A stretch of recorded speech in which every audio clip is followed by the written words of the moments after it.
Привіт, я щоденник толерантності. І сьогодні ми поговоримо про порушення прав ЛГБТІК+ людей.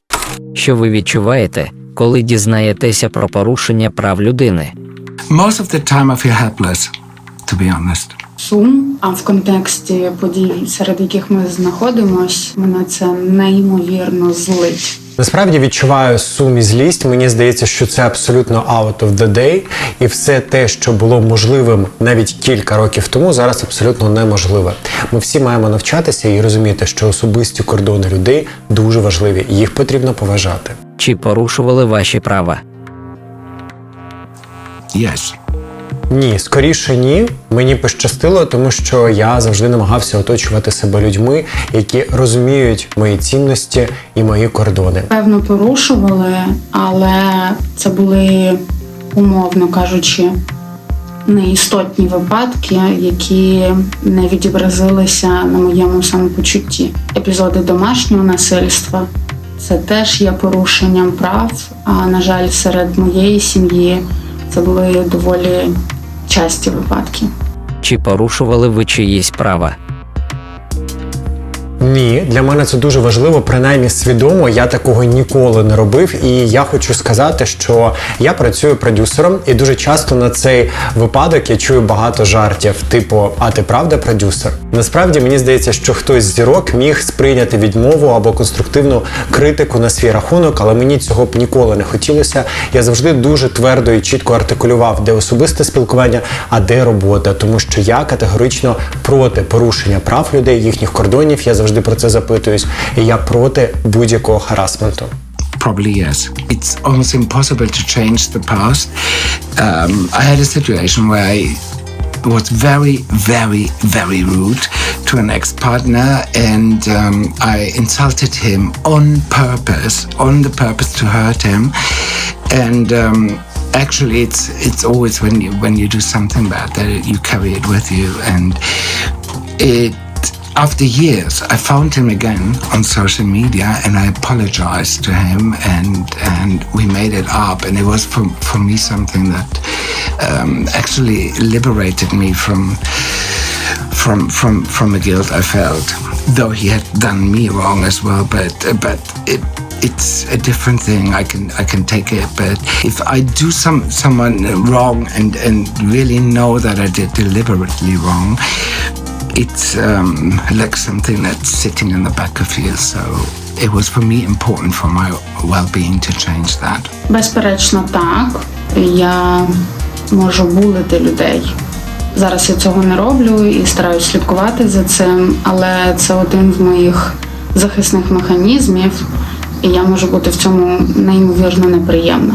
Чи можете ви розповісти про найважливіший досвід кохання у вашому житті? No, actually I can't. I can't tell you because I had so many amazing love experiences in my life that I can't limit it to one, first of all, and second, I think a lot of my really amazing experiences I can't put really in words, and also I think it's for me a private thing that I would love to keep private. Насправді мені дуже пощастило в житті, тому що я закохувався багато разів і я знаю, що таке кохання. Кохання допомагає мені створювати неймовірні речі, кохання мотивує, кохання надихає, кохання змушує робити круті кроки. І насправді я чекаю того дня, а він обов'язково станеться, коли буде прийнятий закон про цивільні партнерства, і я зможу не просто розуміти, що це мій бойфренд, а зможу розуміти, що це мій партнер, і відкрито і щиро про це заявляти. Також я планую в майбутньому в своєму інстаграмі теж ділитися моментами кохання зі своїм бойфрендом і показувати, що це може бути щиро, по-справжньому і, повірте, дуже гарно.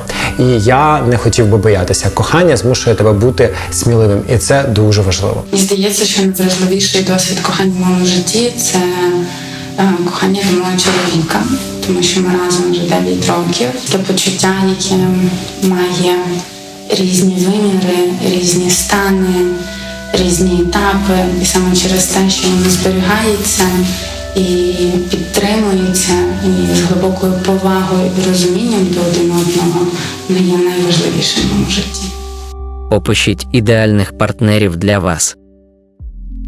Для мене ідеальний партнер, який, по-перше, мене любить, якого люблю я, людина, з якою я маю гарний стосунок, довіру, і в нас є впевненість один в одному. Насправді, мені здається, що ідеальних людей не буває, і в цьому і є головна місія кохання – допомагати одне одному бути кращою версією себе. Для мене ідеальні партнери – це саме партнери, це про партнерство.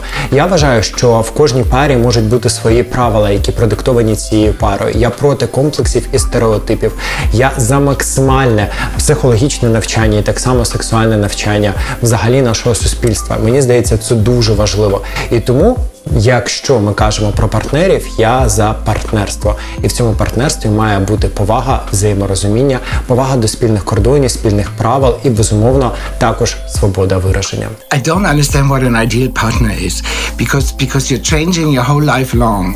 Everything in life, if there's one thing we learn in life, it's that it's a permanent change of things. But it's not only you who changes, the whole universe changes constantly. So you have a partner sometimes for a while that you go away with together, and then your directions change because of circumstances or because you changed or you met someone else and whatnot. So Як це відчувається, коли ви кохаєте людину?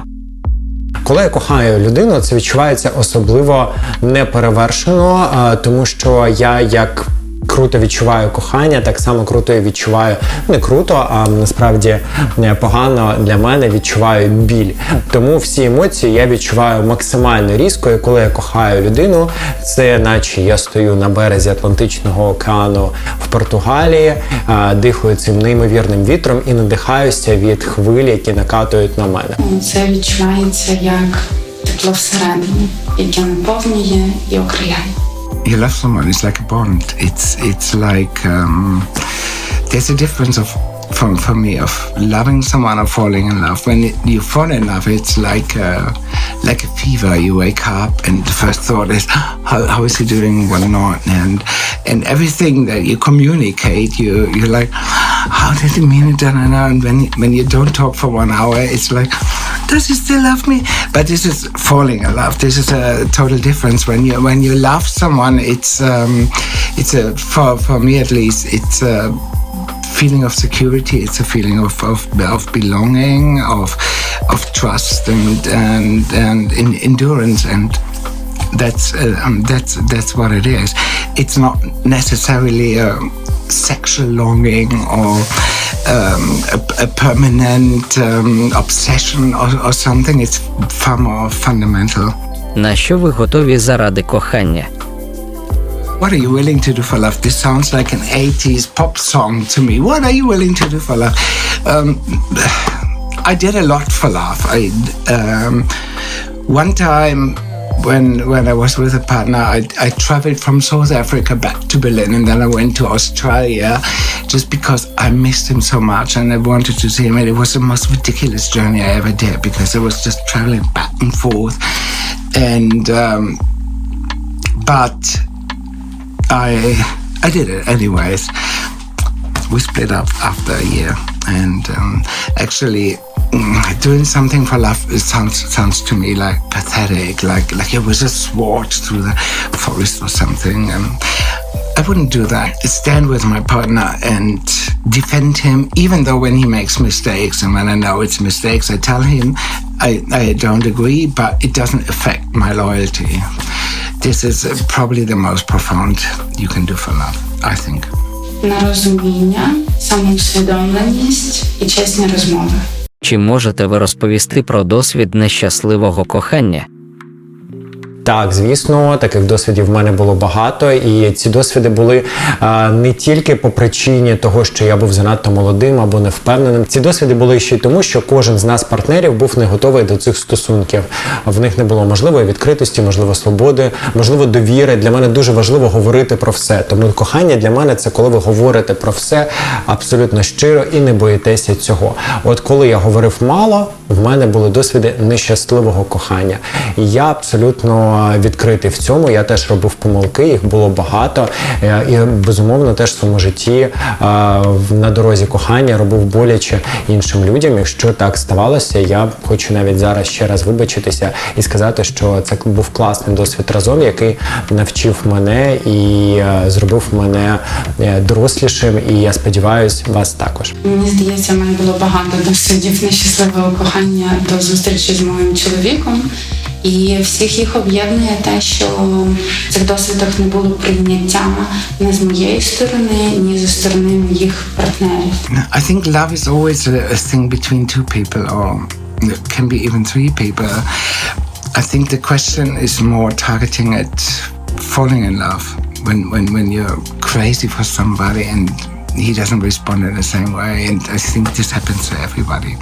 I had this guy who was I was madly in love with, really madly in love with, and he took me out and he took me out to the cinema, and I was like, whatnot. And then he turned up in the cinema, and it was the two of us supposed to meet, and he came with somebody he obviously was attracted to, and I was like, what? And then before the film ended, I left and just put my telephone out and thought like, good, fuck off. And that was it with our love thing. I mean, you have to learn to leave the table when love is not served, or when it's not served, and you have to realize it. And sometimes you lie to yourself and say like, oh, maybe he just can't express how much. I tell you honestly, in most of the cases, people can express it, and most of the cases when you feel somebody doesn't respond to your to your love signals, it's not because he's dumb, it's mainly because he's not interested. That's a painful experience, but we grow as we go, so get used to it. Чи було таке, що ваші близькі були проти вашого вибору? А якщо були б, то як би ви себе почували? Я думаю, що це точно розбило б мені серце, але в мене немає такого досвіду, бо люди, які мене оточують, мені дуже довіряють і довіряють моєму вибору. Мої близькі були проти вибору моєї професії колись, мої близькі були проти мого переїзду до Києва, проте я завжди знав свій шлях і стрімко йшов ним. Тому коли хтось проти, якщо це має під собою підстави і конструктивну критику, я завжди їх вислухаю, і це мені допоможе на шляху. Якщо ж в цьому немає ніякого конструктиву, то я йду своїм шляхом і не звертаю уваги на тих людей, які змушують тебе зупинитися. I had a few relationships where my friends said like, Frank, you're an idiot. You take care of yourself. The guy's abusing you. And sometimes it was also because they hated that I put too much attention to one person, and they felt like I'm taking away from the friendship and don't spend so much time with them anymore. And probably they were right about it, but it's sometimes when people say like, no, this guy's not good for you, I can see it. Be a bit smarter than that and analyze it. It's often jealousy, and it's often like, this new lover of him is taking from what belongs to us. So yeah, I had this a lot, but I never listened to people. I know it sounds harsh, but I always do my own choice. And even if I end up heartbroken, bleeding, I say, yeah, I did it because I wanted to find it out. I did it against all odds, and I risked the friendship of really people very close to me. But anyways, I did it because if I wouldn't have done it, I would have always regretted it, that I wouldn't have dared it. Що ви відчуваєте, коли дізнаєтеся про те, як інших людей позбавляють права на любов та вибір партнерів? В нашому суспільстві взагалі не вистачає гарних стосунків, саме стосунків у коханні, через те, що тут важко з собою дати раду, а коли ми у стосунку, це стає ще важчіше. І коли я бачу, що через якісь зовнішні фактори люди, які люблять один одного, не можуть бути разом, для мене це великий біль. Of course, it's something that's totally injustice. And I mean, I don't know why you're asking me that because obviously I raise my voice for people who don't have the right to do it, and I think this is also the privilege and also the task of when you're living in a democratic, modern, free country, that it comes with a task to support those who are silenced or who are deprived of their rights. I mean, how could you not? Як ви думаєте, чому порушуються права ЛГБТІК+ людей? Чому порушуються права? Давайте не будемо забувати про те, що це стереотипи в суспільстві, які пов'язані з Російською імперією, які пов'язані з Радянським Союзом, які пов'язані з колосом російської пропаганди, яке, безумовно, крутилося і крутиться досі зовсім недалеко від нас. І, безумовно, люди, які виросли, сформувалися в Радянському Союзі, вони мають ці стереотипи, тому що це було одним з головних постулатів зовнішньої і внутрішньої політики Радянського Союзу. Тому стереотипів абсолютно багато, і мене дуже радує, коли люди змінюються і розуміють, що світ навколо теж змінюється, і тому важливо бути відкритим до проявів особистості, які не суперечать чомусь, що можна вважати реально забороненим, аморальним і злочинним. І мене дуже дивує, коли люди вважають, що люди ЛГБТІК+ спільноти хворі, їх треба полікувати. Ну, це взагалі якісь абсолютні меседжі з минулого, і тоді цих людей в своїх соцмережах я відправляю за квитками в Росію. Сподіваюсь, вони туди виїдуть і будуть там жити. In history, when you look back, it's always been that people need an enemy or a minority to project their problems on, and LGBTIQ people are the easiest target because of course they're minority, but it's also, it can be scandalized so easily with reducing it to a sexual thing and making it look dirty and whatnot. And I mean, look at fascist systems. Look at Islamic countries. Look at Russia. Then you see how they do it to put the attention away from the problems in their own country. They choose a minority and expose them and make them responsible for all evil, which is, of course, total bullshit. And it's easy. I mean, religion does it for centuries. Look at Catholic Church, look at Russian Orthodox Church, look at mosques, and almost all religions are doing it. It's an easy trick to put people in fear, keep them together, and to create an enemy. And a lot of societies are buying into that because it's easier. It explains the world in black and white, and this is evil gays, evil lesbians, evil. We all know it's total bullshit.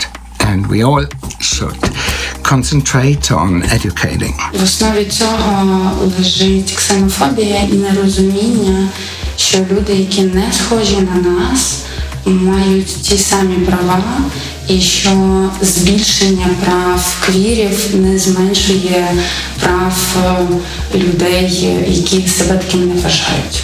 Як ви думаєте, чому людям так важко прийняти, що у певних може бути інакше сприйняття себе та вибору партнерів?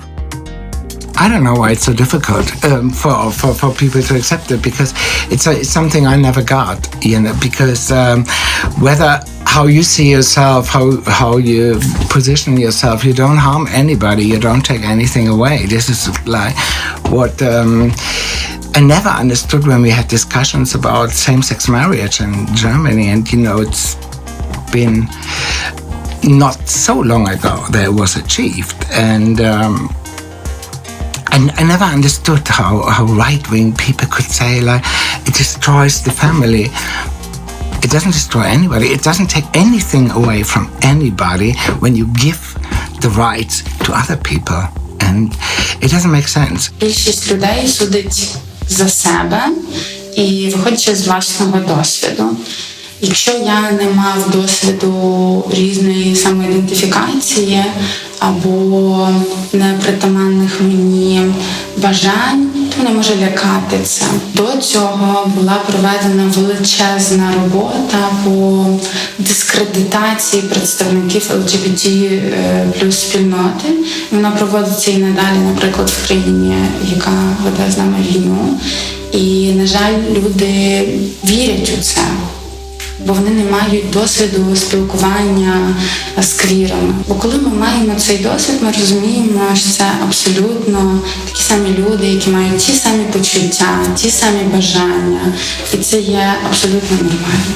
Я вважаю, що це питання освіти і в школі, і це питання сексуальної освіти. І мені дуже дивно, коли мами мені пишуть в інстаграмі, що вони не хочуть бачити, як їх діти бачать, що двоє дядь або чоловіків можуть цілуватися.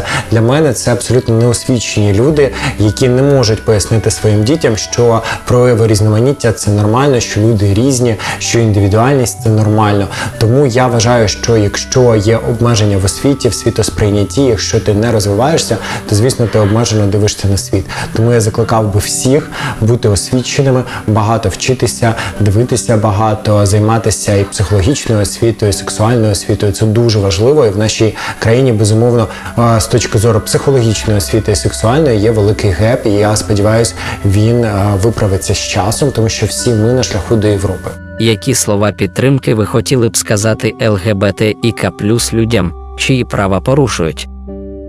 First of all, I think, and this is something that I experienced in the last 1.5 years, when everybody, especially in Germany, told me like, why are you supporting Ukraine? Ukraine is so homophobic. And I thought like, oh really, is it?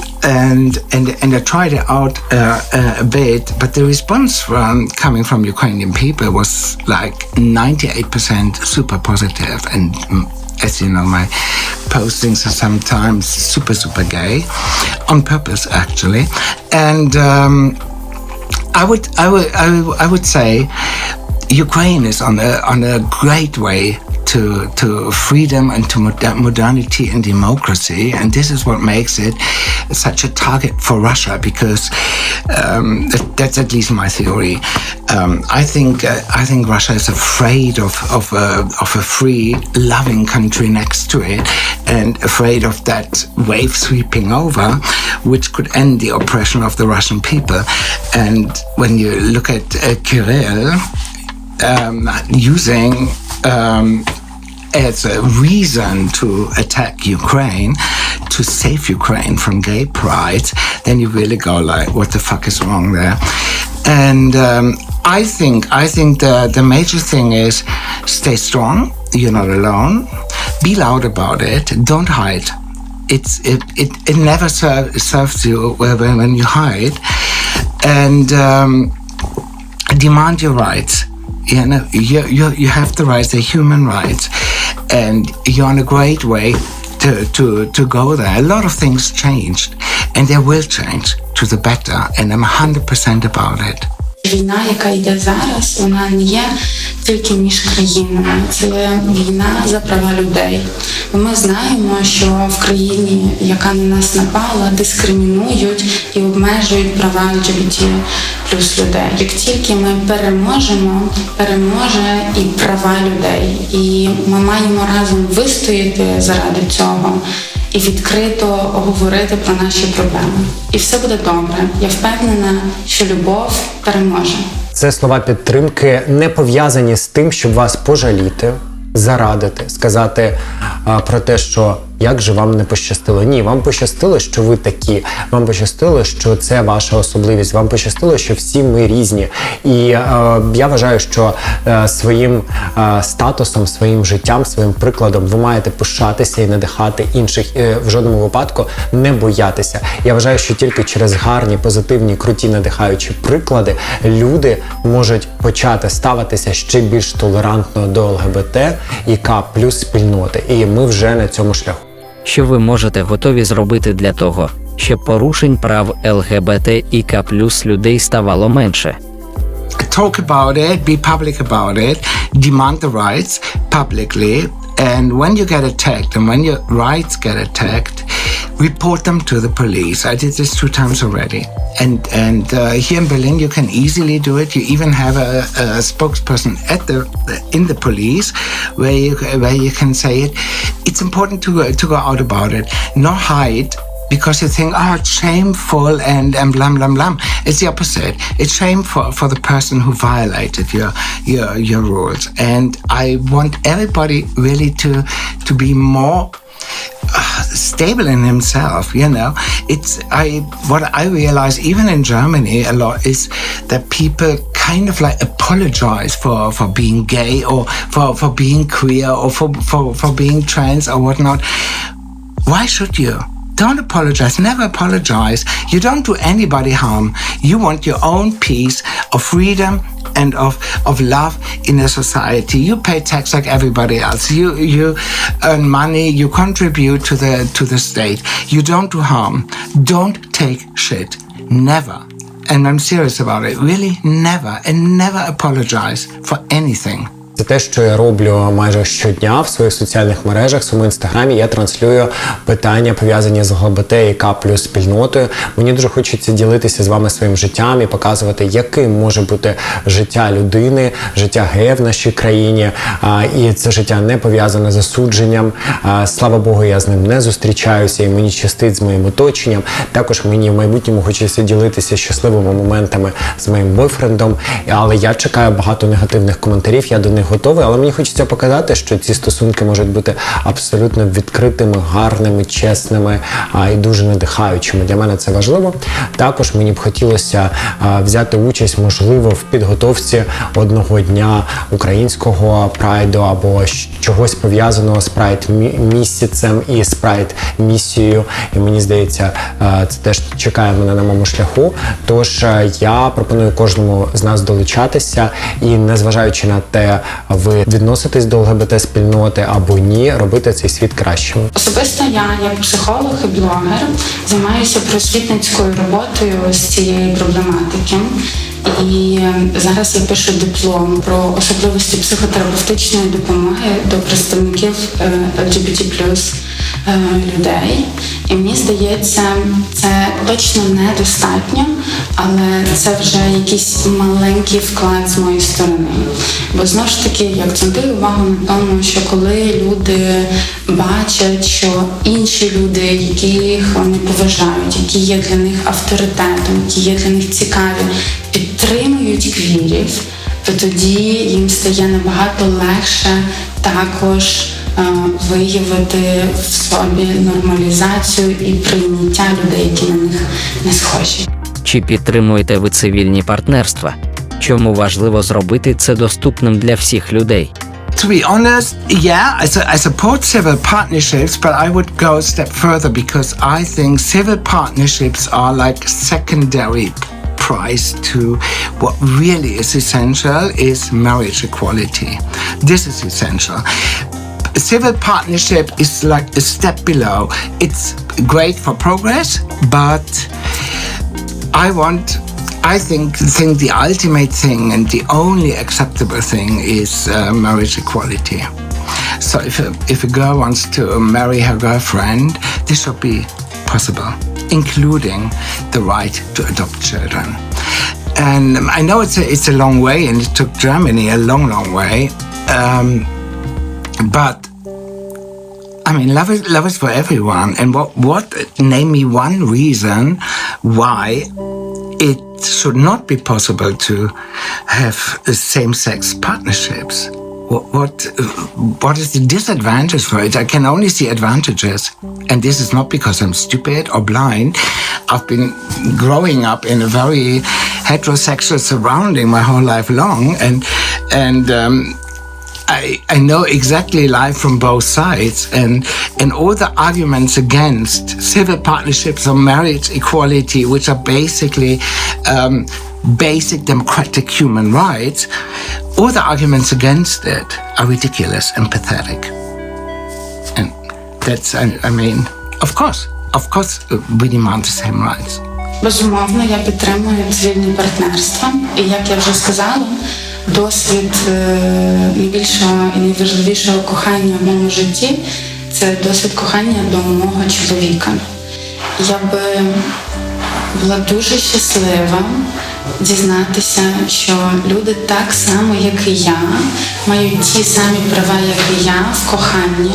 Вони можуть бути разом не тільки в романтичному плані, а й перед законом, і мати ті самі мої нові права, бо це є неймовірно важливо. Так? Якщо зі мною щось станеться, мій чоловік мусить мати право отримати спадщину. Так? Якщо щось станеться з моїм здоров'ям, я буду не при собі, мій чоловік має право приймати рішення стосовно мого здоров'я. Я йому довіряю у цьому. Мені здається, це неймовірно важливо, щоб люди, які знаходяться у гомосексуальних стосунках, це також мали. Крім того, я зауважую на тому, що насправді закон про цивільне партнерство є не тільки про представників LGBTQ-спільноти, але й також, наприклад, це може бути дві подруги, які не мають романтичного стосунку, але вони не мають сімей, не мають родини.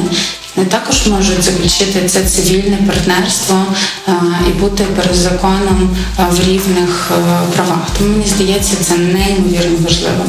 Особливо я хочу акцентувати увагу, що це важливо у часі війни, тому що нас захищають як і представники гетеросексуальних сімей, так і представники гомосексуальних сімей.